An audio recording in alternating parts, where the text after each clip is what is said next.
రాజకుమారిని కావాలని న్యాయ నిర్ణేతగా ఆహ్వానిస్తున్నటువంటి మోహన్ రావు గారు మాట్లాడతారు. వేదిక మీద ఉన్నటువంటి పెద్దలందరికీ నమస్కారం. సమాజంలో ఉన్నతమైనటువంటి గౌరవప్రదమైనటువంటి వృత్తులు రెండు. ఒకటి అధ్యాపక వృత్తి, రెండవది కళాకారుడు.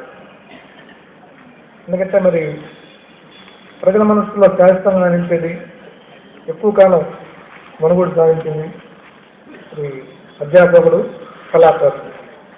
మరి ఈ రెండు వృత్తుల్లో కూడా రాజ్కుమార్ గారు నిమగ్నమై ఆ రెండు వృత్తులకు ఎంతో మరి మన సేవను కొనసాగించారు ఇప్పటివరకు. అదేవిధంగా మరి పదవీరం అనేది రాజ్కుమార్ గారు లాంటి కాదు, ఎందుకంటే వయసుతో కానీ మనకు కాదు. ఆల్రెడీ మరి అధ్యాపకులుగా ఎన్నో వేలాది మంది విద్యార్థులకి, అంటే కళాకారులుగా వేలాది ప్రదర్శనలు ఇచ్చి